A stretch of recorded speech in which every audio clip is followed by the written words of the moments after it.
주님의 거룩한 안식일을 기억하시어 주님 앞에 나오신 여러분 모두를 주님 이름으로 환영합니다. 오늘 차가 정말 많이 막혔죠?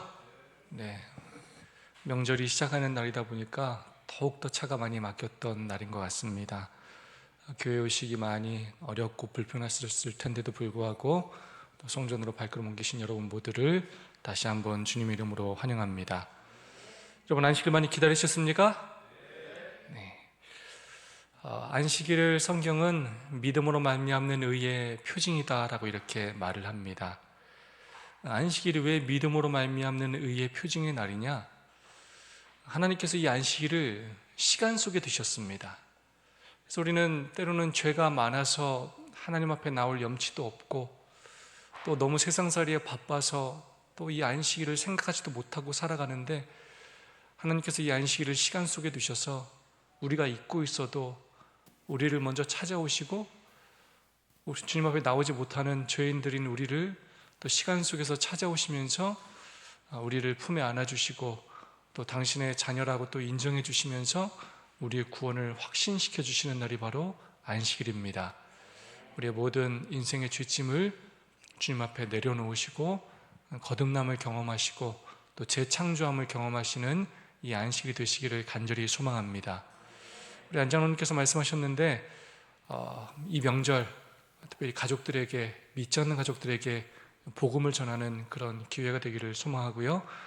특별히 화내지 않기, 네, 사랑과 또 친절과 온유함으로 그렇게 행복한 명절 보내시기를 간절히 소망합니다. 옆 사람과 사랑과 소망을 담아서 뜨겁게 인사하고 시작하겠습니다. 하늘까지 함께 갑시다. 인사해 주시면 감사하겠습니다.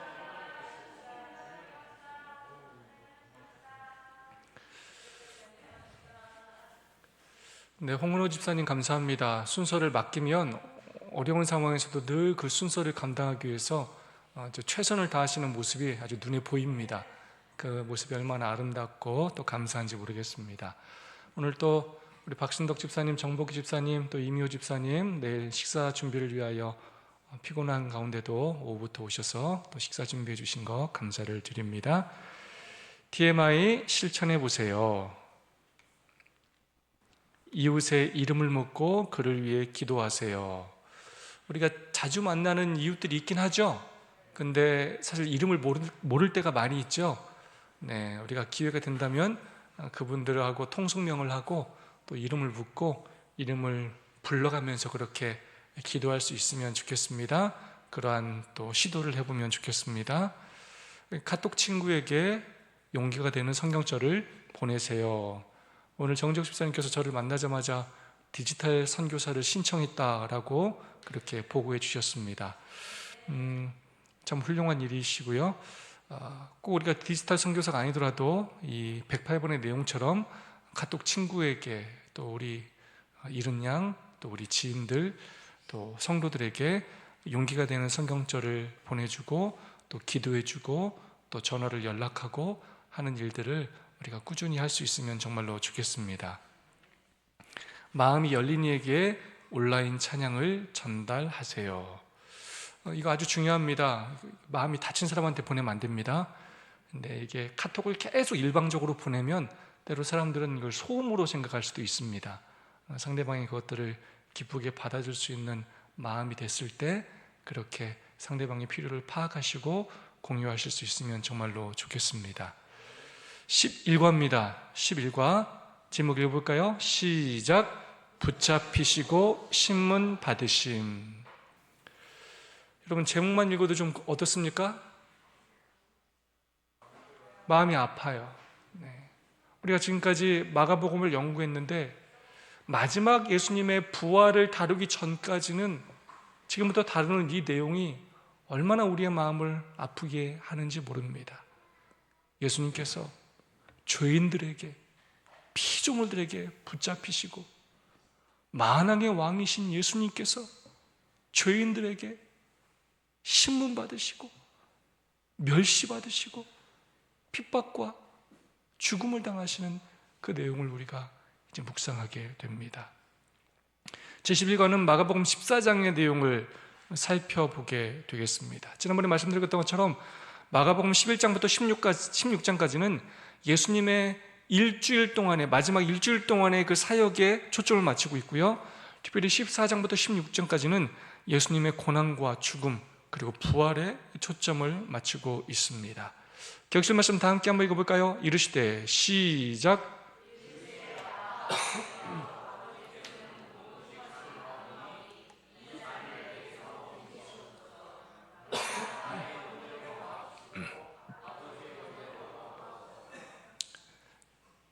여러분, 화요일 전후의 계단 무슨 말씀 묵상했는지 기억나십니까? 기도인데 제목이 뭐였죠? 소제목이? 우리 정지욱 집사님 눈을 부릅뜨시고 이렇게 정답을 맞춰주실 때가 많아요. 거의 안 틀리세요. 거의 안 틀리세요.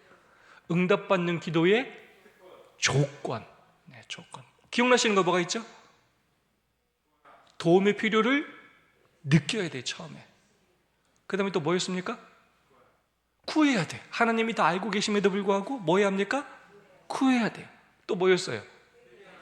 회개해야 돼. 우리가 우리의 죄를 갖고 있으면 죄는 기도를 멈추게 하고 기도는 죄를 멈추게 한다고 했습니다. 죄가 하나님의 그 기도의 통로를 가로막습니다. 또 기억나는 거 뭐 있습니까? 믿음으로 기도해야 된다고 했습니다. 믿음으로. 네. 그러면서 화요일에도 이 말씀을 우리가 다뤘습니다. 기도를 많이 하는 것보다 더 중요한 것이 무엇이냐면 누구의 뜻대로 기도하는 것이라고요? 하나님의 뜻대로 기도하는 것이라고요.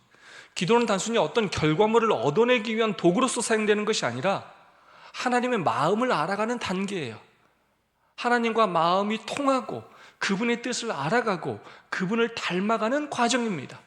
그래서 최고의 기도의 경지는 뭐냐면 우리의 기도가 예수님의 기도하고 똑같아지는 거예요. 예수님의 고민, 예수님의 아픔, 예수님의 눈물, 그 모든 것이 나의 마음과 나의 생각과 똑같아지는 것입니다. 예수님은 그렇게 하나님을 절대적으로 신뢰하셨습니다. 정말로 그 잔을 본인에게서 옮기고 싶은 그 고통과 아픔이 있었지만 그러나 결국 그것을 나의 원대로 하지 않고 아버지의 원대로 되게 해달라고 그렇게 하나님을 의지하고 전적으로 하나님의 뜻에 자신을 맡기셨습니다. 나의 기도는 어떤 기도인가?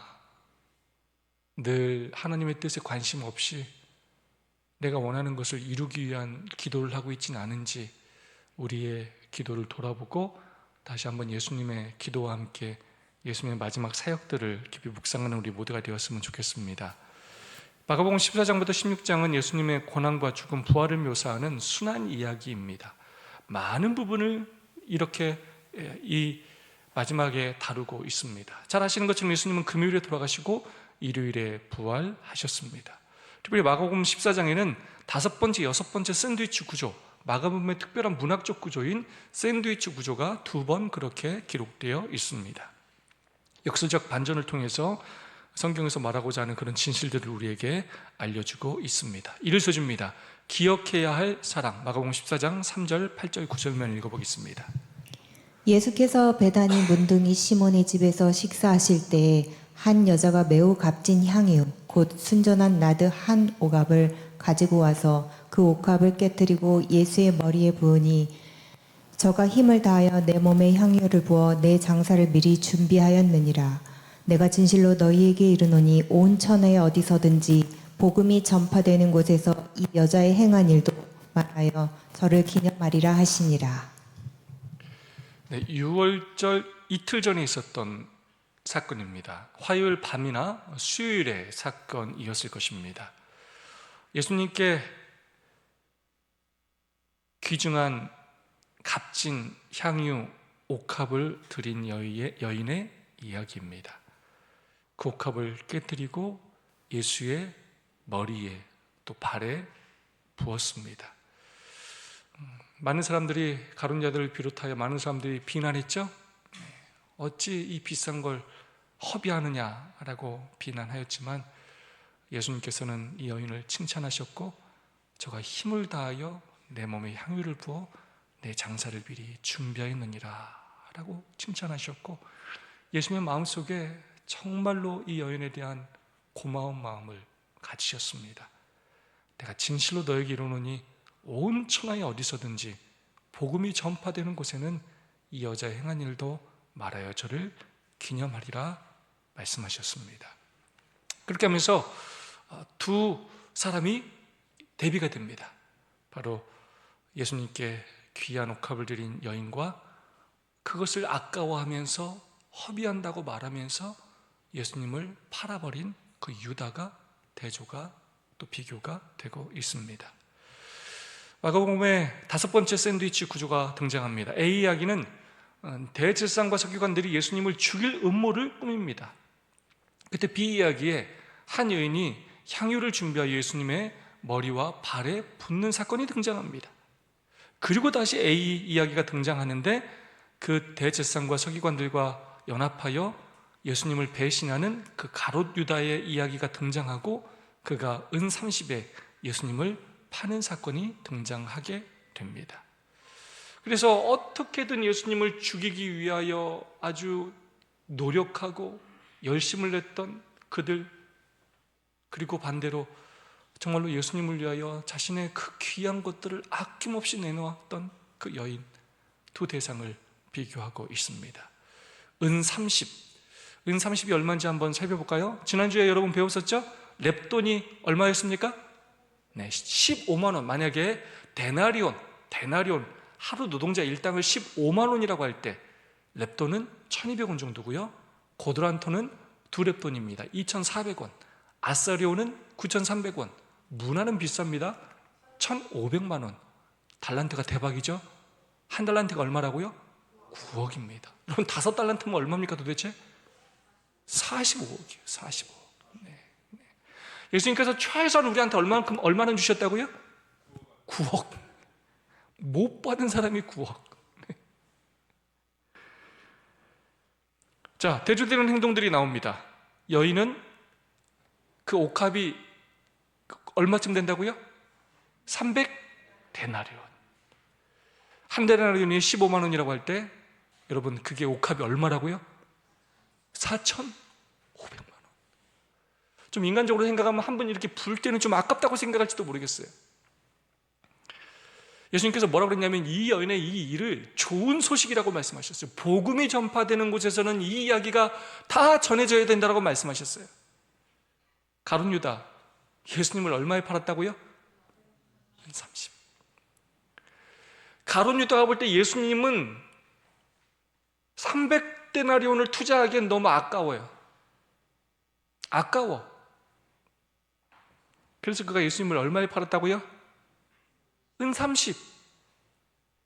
은 한 개는 4드라크마예요. 은 30개는 120데나리온이에요. 이걸 계산하면 1800만 원밖에 안 돼요. 예수님을 얼마에 팔았다고요? 1800만 원에 팔았어요. 그러니까 4500만 원은 예수님한테 너무 아깝게 느꼈어요. 그게 누구 주머니로 들어와야 되는데? 내 주머니로 들어와야 되는데. 그 여인은 자신의 소중한 것을 내어드리면서 그게 본인은 예수님의 장례를 준비하는 건지도 모른 채 정말로 성령 하나님의 인도하심에 따라서 그가 예수님의 장례를 준비하는 너무나 귀한 일을 했는데 가룟 유다는 뭘 찾았냐면 이 좋은이라는 표현이 반복돼요. 가룟 유다는 예수님을 팔 좋은 시간을 찾았어요. 이 여인의 좋은 소식, 또 반대로 가룟 유다의 좋은 시간, 서로 다른 좋은 것을 찾았다는 거예요. 예수님을 따라다니는 사람이지만 다른 목적으로 따라다녔고 그들이 원하는 좋은 것이 달랐다는 거예요.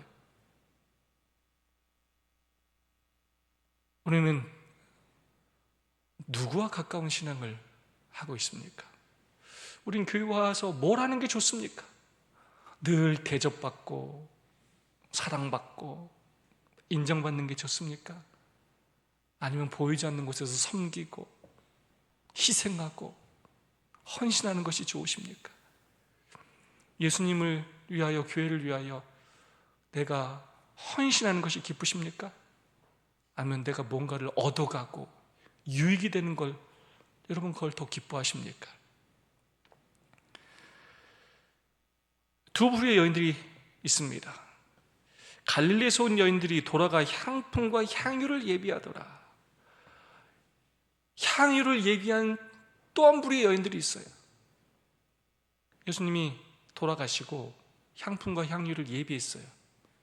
그래서 장사 후 이제 그걸 드리려 예수님한테 갔더니 예수님 시체가 있었어요, 없었어요? 없었어요. 그래서 이 사람들은 향유를 준비했지만 예수님께 그것들을 부을 수가, 바를 수가 없었어요. 사느라고 돈은 썼어요. 여러분, 정말 기회가 항상 있는 것이 아닙니다. 우리가 리모델링도 하고 몇 번 이런 일을 했지만 목회자로서는 정말로 자원하는 마음으로 또 헌신하는 분과 또 그렇지 않은 분이 때로는 뚜렷이 대조가 되게 느껴질 때가 참 많아요.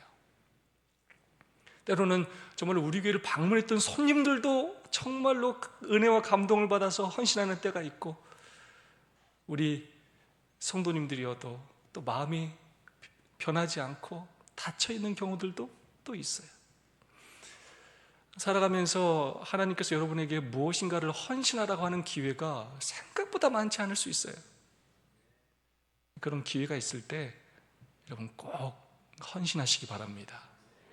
여러분 돌아가시면 그 여러분 가지고 있는 거 다 아무것도 아니에요. 결국 가지고 있는 거 써야 결국 여러분께 되는 겁니다. 남겨놓고 돌아가시는 건 그건 오히려 하나님께 칭찬받지 못하게 됩니다. 기회가 있을 때 그렇게 그 여인처럼 자신의 귀한 것을 예수님께 드릴 수 있는 그런 지혜로운 여인들이 되기를 소망합니다. 교훈의 말씀입니다. 예수님께 드린 여인의 선물은 주님을 배신한 유다의 비열함과 대조를 이룬다. 그녀의 아름다운 마음은 기억될 것이며 유다의 잘못도 후세가 기억할 것이다. 네, 중요한 건 다 기억한다는 거예요. 하늘 기념책에 다 기록될 뿐만 아니라 역사를 통하여 다 전해지게 될 것입니다. 우리가 하늘에 올라가서 구원을 받으면 우리가 우리를 구원하신 하나님에 대하여 영원이라는 시간 동안 감사하고 찬양하게 될 것이고, 또 어쨌든 우리가 하나님께로부터 또 칭찬받을 만한 그런 내용들은 또 하나님의 영광과 함께 또 기억되게 될 것입니다. 하늘에 올라가서 정말로 칭찬받을 것이 많은 그런 우리의 삶이 되면 정말로 좋겠습니다. 여러분, 제가 설교 때 말씀드렸는데 간신히 구원받지 말아야 돼요. 간신히. 영원히 기억될 향기로운 선물, 시대소망의 말씀입니다.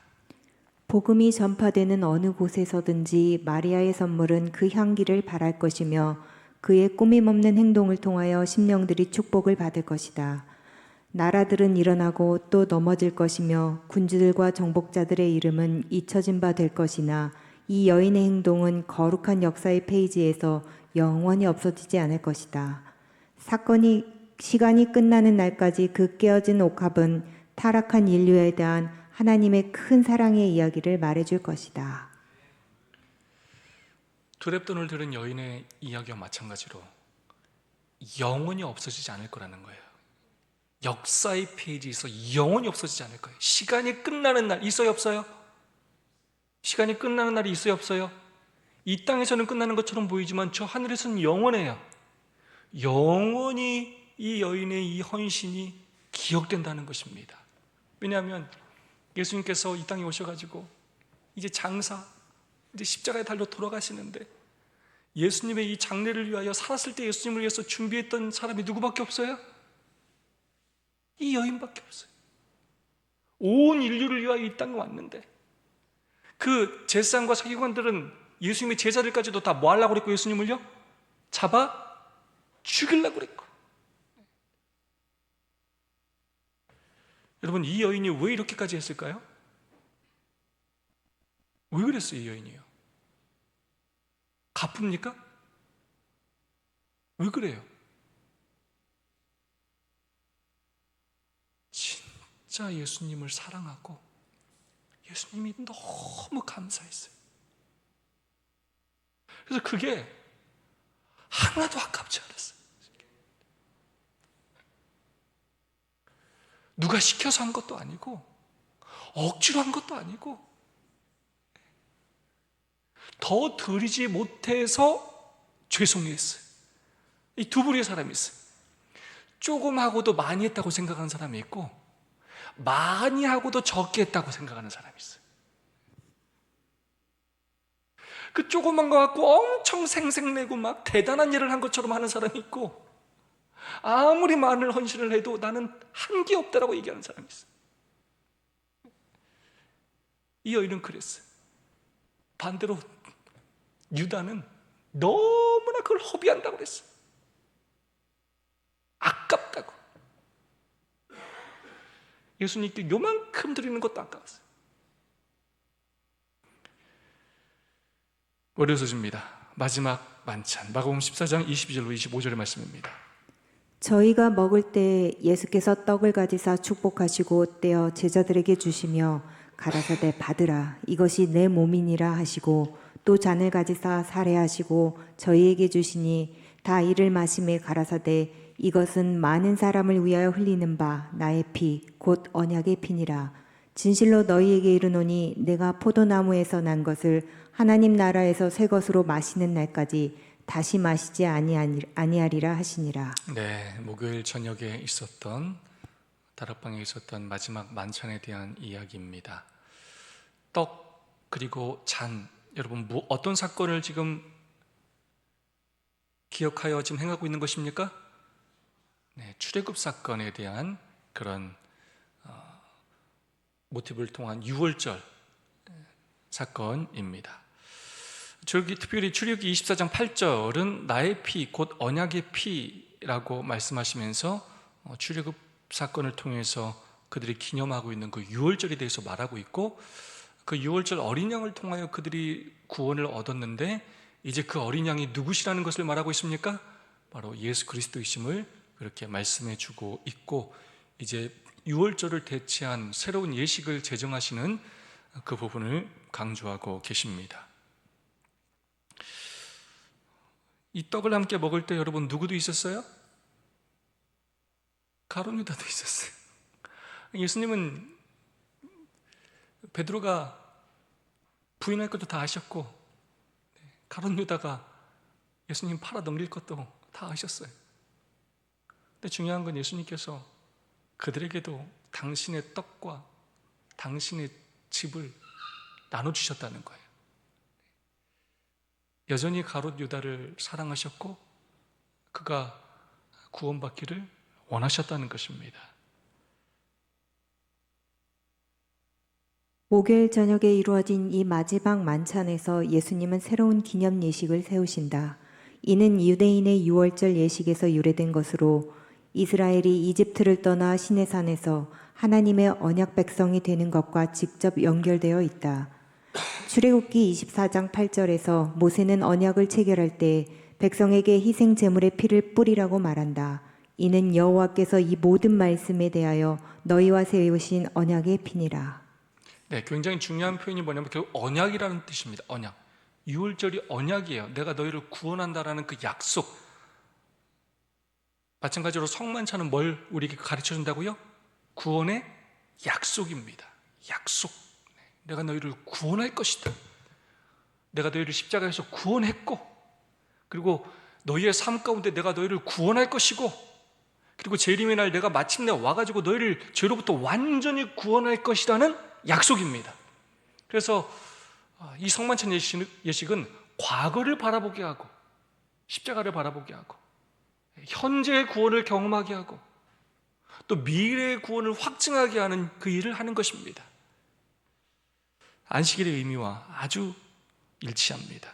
바로 언약의 표현이라고 할 수가 있겠습니다. 이 만찬의 의미는 무엇이냐면 유월절에 먹는 그 양식이 애굽의 종살이에서 해방되는 것을 기념하는 것처럼 주님께서 주시는 그 떡과 잔은 사망의 종살이에서 해방되는 구원을 기념한다는 의미입니다.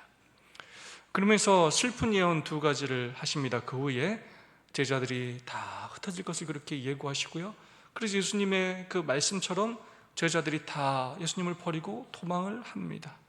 또 베드로가 닭이 2번 울기 전에 3번 부인할 것을 예고했을 때 베드로 자기는 절대로 그렇게 안 하겠다고 했지만 결국 저주하고 맹세하며 예수님을 모른다고까지 하는 그 일이 또한 있게 됩니다. 두 배신자가 등장하게 됩니다. 가룟 유다, 시대 소망에 의하면 탐심에 돈을 받고 예수님을 팔았다라고 그렇게 기록하고 있습니다. 베드로는 입으로 예수님을 모른다고 그렇게 부인하였고 또한 저주하고 맹세까지 하였습니다. 똑같이 배신했지만 그러나 그들의 삶의 마지막은 또 완전히 달랐습니다. 예수님께 그 죄값을 맡기지 않고 스스로 죄값을 치르며 자살한 유다가 있는가 하면 회개함으로 새로운 삶을 얻은 베드로가 있었습니다. 교훈의 말씀입니다. 성만찬은 이스라엘이 유월절을 통해 하나님의 언약 백성이 되었던 것처럼 예식을 통해 어린 양이신 예수님과 그분의 피로 새로 세우신 언약을 의미한다. 시대의 소망이 베드로에게 필요했던 것이란 말씀입니다.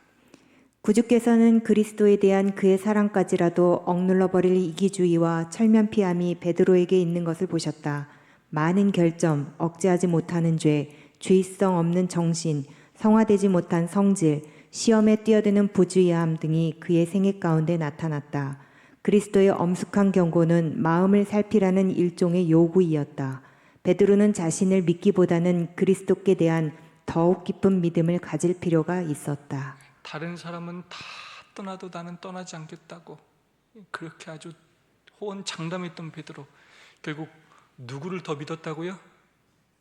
자기 자신을 믿었다고요. 나를 믿어요. 나는 그런 사람이 아니라고. 근데 여러분, 조금만 어려움을 닥치면 그 사람이 누군지 금방 드러나요. 시험 요만큼만 당하면 확 드러나요. 아주 난리가 납니다. 난리가. 그래서 우리는 그 누구도 안전하지 못해요. 우리가 신앙을 오래 했다고, 신학을 공부했다고, 과거에 대단한 헌신을 했다고 그것이 우리의 믿음을 보장해 주지 않아요. 우리가 늘 예수 그리스도를 바라보고 겸손하게 그분의 말씀에 순종하기 위하여 투쟁하는 삶을 살지 않으면 그 누구도 안전하지 않습니다. 내 자신을 신뢰하는 마음을 내려놓고 늘 겸손히 더욱더 예수님을 신뢰하기 위하여 어린아이처럼 그렇게 노력하고 애쓰는 우리 모두가 되기를 소망합니다. 화해소지입니다. 겟세마네.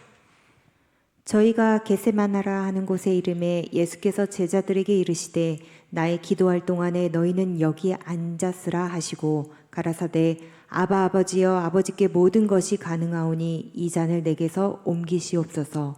그러나 나의 원대로 마옵시고 아버지의 원대로 하옵소서 하시고 세 번째 오사 저희에게 이르시되 이제는 자고 쉬라. 그만이다. 때가 왔도다. 보라 인자가 죄인의 손에 팔리우느니라. 네, 이 겟세마네라는 뜻은 기름을 짜는 틀이라는 그런 뜻으로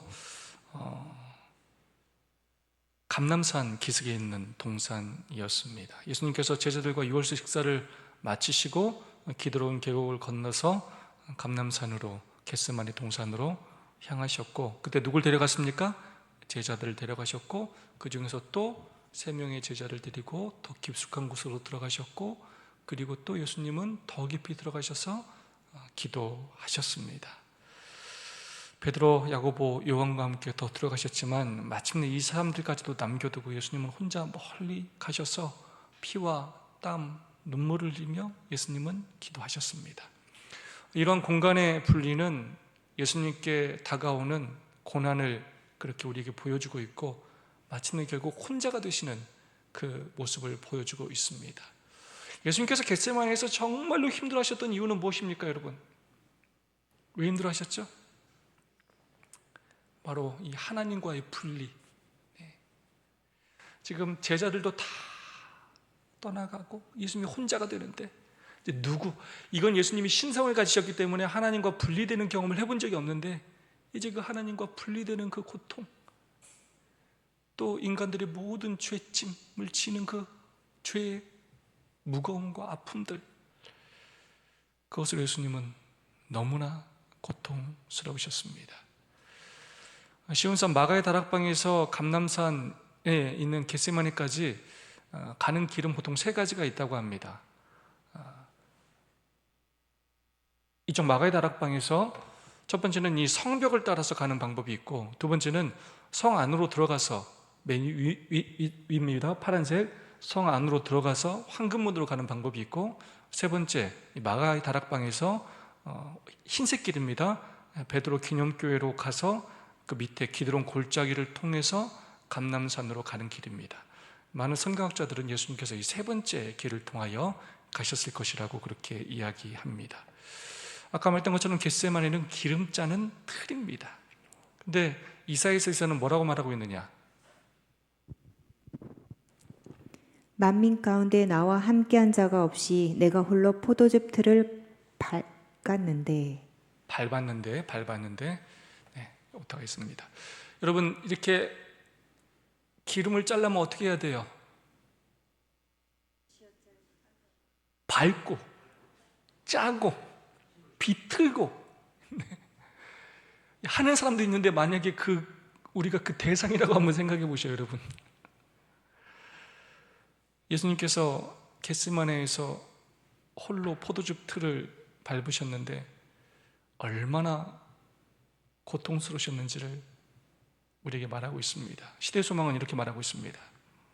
구주께서 홀로 포도즙 틀을 밟으셨는데 그분과 함께한 사람은 하나도 없었다. 홀로 예수님께서 모든 그 고통과 아픔을 감당하셨다는 것입니다. 교과는 이렇게 말하고 있습니다. 예수님은 아람어 아바를 사용하셨는데 마가는 이를 아버지로 번역했다. 이 용어는 일부에서 주장하는 것처럼 아빠를 의미하지 않는다. 자녀가 아버지를 부르는데 사용한 용어는 아비였다. 그래도 아버지라는 용어의 사용은 가까운 가족의 유대 가족을 의미하므로, 유대 관계를 의미하므로 이것을 축소시켜서는 안 된다. 네, 우리는 여태까지 아바 하면 뭘로 알고 있었습니까? 아빠라고 이해하고 있었는데 아빠라는 뜻은 아니라는 것입니다. 아버지를 부르는 데 사용한 말은 아비였습니다. 그럼에도 불구하고 이 아바라는 말은 가까운 유대관계, 가족에 가까운 유대관계를 의미하는 의미가 담겨있기 때문에 그런 개념으로 우리가 이해를 해야 한다는 것입니다. 특별히 이 아바는 하나님과의 특별한 관계를 강조하는 그러한 용어로서 유대인들이 일상적으로 하나님을 부를 때 아주 친밀하게 사용할 때 사용했던 용어라는 것입니다.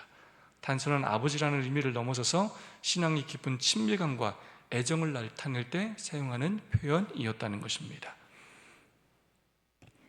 그분은 고난의 잔을 거두어 주기를 기도했으나 하나님의 뜻에 복종시키셨다. 겟세마네의 여정이 분리를 상징하듯 제자들은 그분과 함께 기도하지 못했다. 제자들은 예수님께서 십자가에 달려 들어가시기 전인데도 기도하지 못했습니다. 피곤해서 졸며 잤습니다. 어쩌면 마지막 때의 모습을 우리에게 보여주는 그런 장면인 것 같습니다. 그렇게 마지막에 가까웠다고 아무리 얘기를 해도 예수님의 가장 가까웠던 제자들까지도 졸며 잤다는 거예요. 우리가 다시 한번 예수님의 이 고난의 주간의 삶들을 묵상하면서 우리가 더 재림을 잘 준비하면서 그렇게 깨어서 예수님 보시기 합당한 일들을 하는 우리 모두가 되었으면 좋겠습니다. 슬서집니다. 다 버리고 예수에게서 도망하니. 여러분, 제목이 얼마나 가슴이 아픕니까? 다 버리고 예수에게서 도망하니. 마가복음 14장의 말씀입니다. 예수를 파는 자가 이미 그들과 군호를 짜 가로되 내가 입맞추는 자가 그이니 그를 잡아 단단히 끌어가라 하였는지라. 이에 와서 곧 예수께 나와 랍비여 하고 입을 맞추니 곁에 섰는 자 중에 한 사람이 검을 빼어 대제사장의 종을 쳐 그 귀를 떨어뜨리니라. 한 청년이 벗은 몸에 배 홑이불을 두르고 예수를 따라오다가 무리에게 잡힘에 배 홑이불을 버리고 벗은 몸으로 도망하니라. 다 읽진 않았지만 여기서 예수님을 버리는 사람 3명이 등장합니다. 첫 번째 누굽니까? 가롯 유다예요. 예수를 파는 자, 가롯 유다가 이미 병사들과 군호를 짜서 내가 입맞추는 자가 그니 그를 단단히 끌어가라라고 그렇게 하였습니다. 여기서 입을 맞추니라는 표현이 카타필레오라는 말인데 그 뜻이 뭐냐면 아주 열정적으로 입맞추다라는 뜻이에요. 반복적으로 입맞추다라는 뜻이에요. 여러분, 제자로서 이 선생님을 파는 게 죄책감이 없었을까요? 근데 가룟 유다는 어떻게 했냐면 아주 적극적으로 열심히 반복적으로 실수하지 않도록 꼭 놓치지 말고 잡아가도록 그렇게 예수님을 붙들고 입을 맞췄다는 거예요.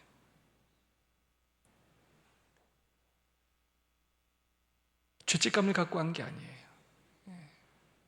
그 자신의 목적을 달성하기 위해, 자신의 유익을 누리기 위하여 그렇게도 열심히 입을 맞췄다는 거예요.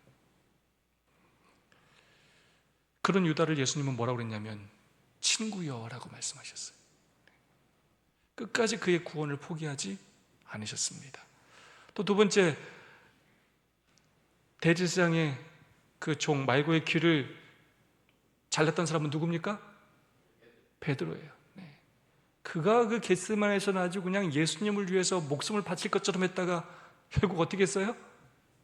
도망갔어요. 그리고 한 청년이 나옵니다. 한 청년. 여러분, 이 청년 좀 이따 좀 살펴보겠습니다. 시대의 소망 716페이지입니다. 유다는 본래 돈에 대하여 강한 애착을 가지고 있었으나 이런 일을 할 만큼 항상 부패했던 것은 아니다. 그는 악한 탐욕의 정신을 길러서 마침내 그것이 그의 생애의 동기를 지배하게 했다. 돈에 대한 애착이 그리스도께 대한 그의 사랑을 능가했다. 그는 한 가지 죄의 노예가 됨으로 인해 자신을 사단에게 넘겨주어 그같이 깊은 죄에까지 빠지게 되었다. 아멘. 탐욕의 정신이 마음속에서 계속 자라가지고 예수님에 대한 사랑보다 돈에 대한 사랑이 더 커지게 되었고 그것이 그의 생애를 지배하게 되었다는 것입니다. 그래서 예수님까지도 넘겨주었을 뿐만 아니라 자신을 사단에게 넘겨주는 그런 죄까지 이르게 되었다는 것입니다. 무엇에 대한 사랑이 더 큰가 곧 내가 누구인가를 말해 주는 것입니다. 성경에서는 하나님보다 더 사랑하는 걸 우상이라고 하는데 그 우상이 돈이 그의 삶의 우상이었던 것입니다. 다시 읽어볼까요? 마가복음 14장 51절 52절. 한 청년이 벗은 몸에 배 혼이불을 두르고 예수를 따라가다가 무리에게 잡힘에 배 혼이불을 버리고 벗은 몸으로 도망하니라. 한 청년이라고 이렇게 썼는데 아마도 마가 요한이었을 것으로 그렇게 추측을 합니다. 제자도라는 것이 무엇이냐면 그 제자들이 자신의 가진 모든 것, 배와 그물을 버리고 부모님을 버리고 가족을 버리고 예수님을 따랐었는데 그게 제자도인데 이 청년은 배 혼이불을 버리고 빨개 벗고 도망갔다는 거예요. 뭐 하려고요? 살라고. 빨개 벗고 도망갈 정도로 창피한 것보다도 뭐 하는 게 더 중요하다고요? 사는 게 중요하다. 도망가는 게 중요하다. 예수님이 뭐고 다 필요 없고 사는 게 중요하다고. 모든 것을 버리고 예수님을 좇는 사람이 제자인데 이 제자라고 하는 사람들이 모든 것을 버리고 예수님에게서 도망갔다는 거예요. 살아남은 이들이 있는 말씀입니다. 주님을 버리고 도망친 제자들. 제자들은 자신의 생명이 위태롭게 되자 모두 그를 버리고 도망하였다. 예수께서 그 살기에 찬 폭도들의 손에 홀로 남으셨다. 키가 큰 천사의 지휘에 따라 거룩한 천사의 많은 무리는 그 광경을 보기 위하여 내려왔다. 저희는 하나님의 아들이 당한 모든 모욕과 학대를 기록하고 그가 당할 모든 고통을 기록할 것이었다. 이 무서운 일에 가담한 그 사람들은 다시 산 몸으로 이와 같은 광경을 다시 보아야 할 것이기 때문이었다. 사람은 결국 자기 이익과 관련되었을 때 그 사람의 본성이 또 진심이 드러나게 되어 있습니다. 본인이 손해봐야 할 때, 본인의 생명이 위협을 당할 때 결국 나의 삶의 우선순위가 무엇인지가 드러나게 되는 것입니다. 제자들은 생명이 위태롭게 되자 결국 예수님을 버리고 도망갔습니다. 결국 그들이 예수님을 만나서 다시 회개하고 그리고 정말 예수님의 제자라는 정체성을 갖게 되었을 때 자기의 목숨보다도 예수님이 소중한 분으로 변하게 되었습니다. 폭도들의 손에 남기셨고 많은 천사들이, 거룩한 천사들이 내려와서 그 예수님을 지켜보았고, 그리고 하나님의 아들이 당한 모든 모욕과 학대를 다 기록했다는 것입니다. 그가 당한 모든 고통을 기록했다는 거예요. 그리고 이 무서운 일에 가담한 사람들은 다시 산몸으로 이와 같은 광경을 보아야 할 것이기 때문이었다. 무슨 말이냐? 자, 우리가 부활에 대해서 배웠죠? 첫째 부활 누가 합니까? 첫째 부활 누가 해요? 첫째 부활 누가 해요?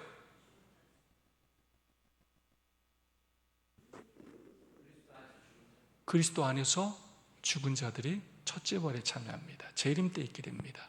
삼림이 뭐죠? 악인들의 부활입니다. 사망의 부활이에요. 첫째 부활은 생명의 부활, 재림 때 있을 것이고, 첫째 사망 뭐였죠, 여러분? 첫째 사망 누가 당합니까? 모든 사람이 다 당해요. 한 번 죽는 것은 사람에게 정하신 것이요, 그 위에 뭐가 있겠다고요? 심판이 있어요. 모든 사람은 다 죽고 심판을 받아요. 첫째 부활에 참여한 사람이 영생을 얻고, 둘째 부활에 참여한 사람이 영원히 심판을 당해서 비존재로 돌아가게 됩니다. 첫째 부활, 둘째 부활이 있는데, 첫째 부활은 재림 때 의인들이 참여하고, 둘째 부활은 삼림 때 악인들이 참여하는데, 특별 부활이라는 부활이 있어요. 이 부활 가운데 특별히 악인들이 참여하는 특별 부활이 있는데, 누가 참여하는 거냐면 예수님의 재림 때 특별 부활이 있어요. 누가 부활하느냐? 예수님을 십자가에 못 박는데 가담한 사람들이 부활해요. 그래서 예수님께서 그가 예수님을 찌른 자들, 예수님을 모욕한 자들, 침뱉은 자들, 예수님을 비난하고 저주한 자들, 내가 만왕 영으로 올 때 너희가 이걸 볼 것이다 말씀하셨어요. 그래서 원래 악인들은, 그 사람들은 언제 부활해야 되는데? 삼림 때 부활해야 돼요, 원래. 근데 이 사람들은 예수님이 약속하셨어요. 뭐 할 거라고요?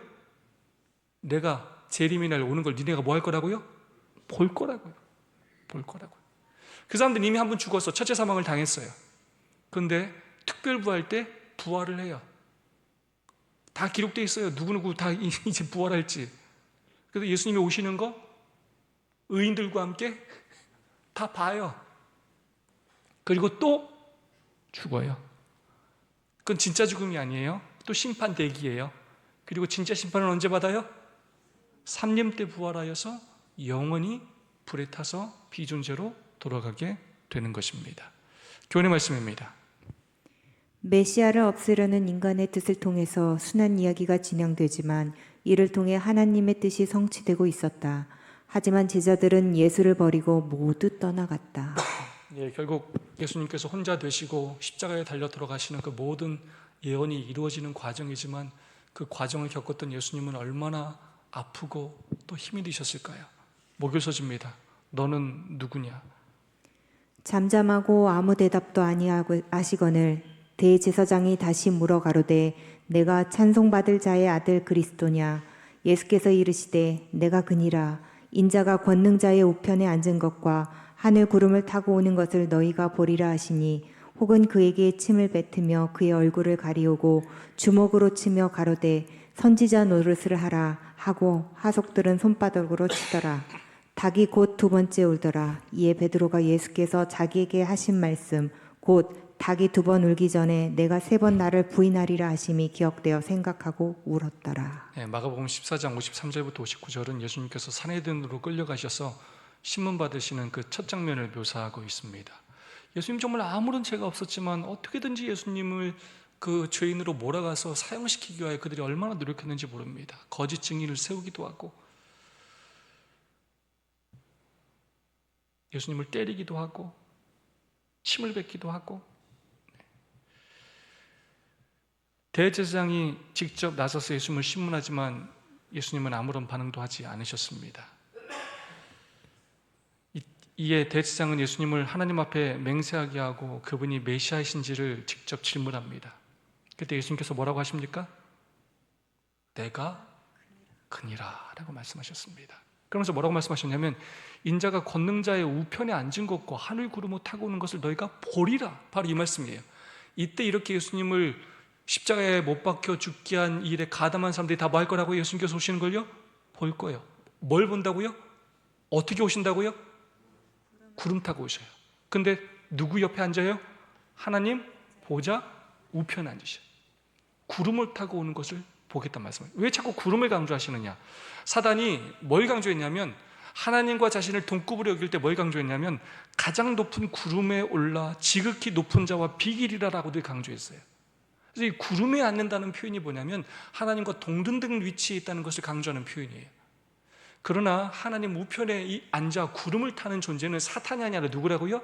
예수 그리스도이심을, 예수님이 하나님이심을 강조하는 표현이 구름을 탄다라는 그러한 표현입니다. 너는 누구냐? 예수님께서는 정말로 말도 안 되는 그 심판 가운데서도 그들이 잡아 죽이려고 아예 그렇게 틀을 짜놓고 신문하는 상황에서도 예수님은 진실을 말씀하세요. 내가 바로 그다. 근데 두 번째 누구 얘기가 나오냐? 베드로 얘기가 나와요. 너 누구냐? 너 예수님 제자지. 그러니까 뭐라 그래요? 난 예수님의 제자가 아니라고 그래요. 거짓을 말합니다. 여섯 번째 샌드위치 구조가 바로 그것입니다. 예수님은 그 죽음의 위협의 상황에서도 예수님은 진실을 말씀하셨습니다.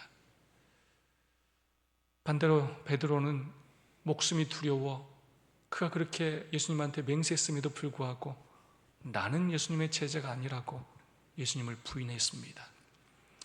그러나 이 베드로의 이 부인까지도 예수님께서 언급하셨던 것처럼 예수님의 예언을 이루는 하나의 도구가 되었고, 그걸 통해 예수님이 메시아이심을 드러내는 증거로까지 사용되었습니다.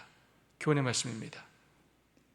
신문 앞에 그분은 진실하게 증언하셨다. 이에 군중이 예언해 보라고 조롱할 때 베드로는 밖에서 거짓으로 증언하지만 그조차 그분이 메시아이심을 보여준다. 베드로의 부인, 시대소망 말씀입니다.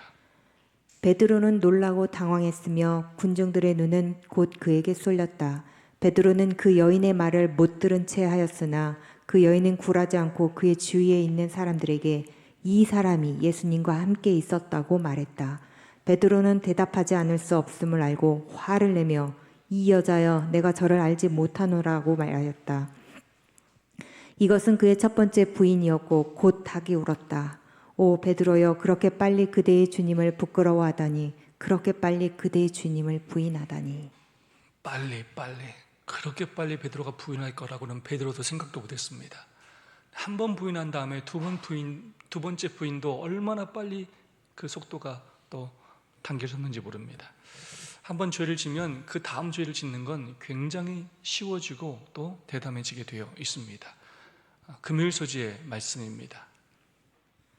비열한 저주의 말이 베드로의 입술에서 바래지며 새벽닭의 날카로운 울음소리가 아직도 그의 귀에 울리고 있을 그때에 구주께서는 얼굴을 찌푸린 재판관들로부터 얼굴을 돌려 그분의 가련한 제자를 유심히 바라보셨다.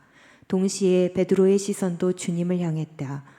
그 부드러운 얼굴에서 그는 깊은 연민과 슬픔을 볼 수 있었을 뿐 분노는 전혀 없었다. 창백하고 고통에 차 있는 얼굴과 떨리는 입술과 동정과 용서의 정이 서린 그분의 모습은 화살처럼 그의 마음을 찔렀다. 양심은 일깨워졌다. 기억은 되살아났다. 베드로가 예수님을 부인하고 모른다고 맹세까지 했을 때 결국 새벽닭의 울음소리를 듣고 난 다음에 예수님과 베드로가 눈이 마주치게 되었습니다. 그때 베드로가 예수님의 눈빛을 보면서 그를 향한 연민과 슬픔만 봤을 뿐 분노를 전혀 보지 못하였습니다. 그 예수님의 그를 안타깝고 불쌍하게 여기는 그 눈빛이 베드로에게는 더 가슴 아프고 죄송스러웠고, 예수님의 그 말씀이 생각나면서 그의 양심이 일깨워지게 되었다는 것입니다. 우리를 바라보시는 예수님의 눈빛이 바로 이렇다는 것입니다. 우리 연약함, 부족함을 아시고 안타까워하시고 우리가 더 믿음 안에서 예수님의 뜻대로 살기를 그렇게 간절히 원하고 바라고 계시다는 것입니다. 이렇게 포기하지 않는 예수님의 사랑을 베드로가 정말로 깨달았기 때문에 그가 예수님 앞에 온전히 자신을 굴복하게 되었고 자신의 모든 것을 아낌없이 바치는, 생명을 바치는 그렇게 예수님의 제자로 변화된 것입니다. 우리 또한 그렇게 살아갈 수 있는 우리 모두가 되기를 간절히 소망합니다. 네, 두 분, 세 분씩, 세 분 정도씩 짝을 지으시고 오늘 받은 은혜와 결심을 함께 나누도록 하겠습니다. 내가 하나님보다 더 사랑하는 것은 무엇입니까? 내 자신을 한번 돌아봐 주시고 고백해 주시면 감사하겠습니다. 오늘 김영수 성도님 오셔서 너무 좋습니다. 네, 우리 오늘 안성호 장로님하고 함께 하시면 좋겠습니다. 말씀 나눔.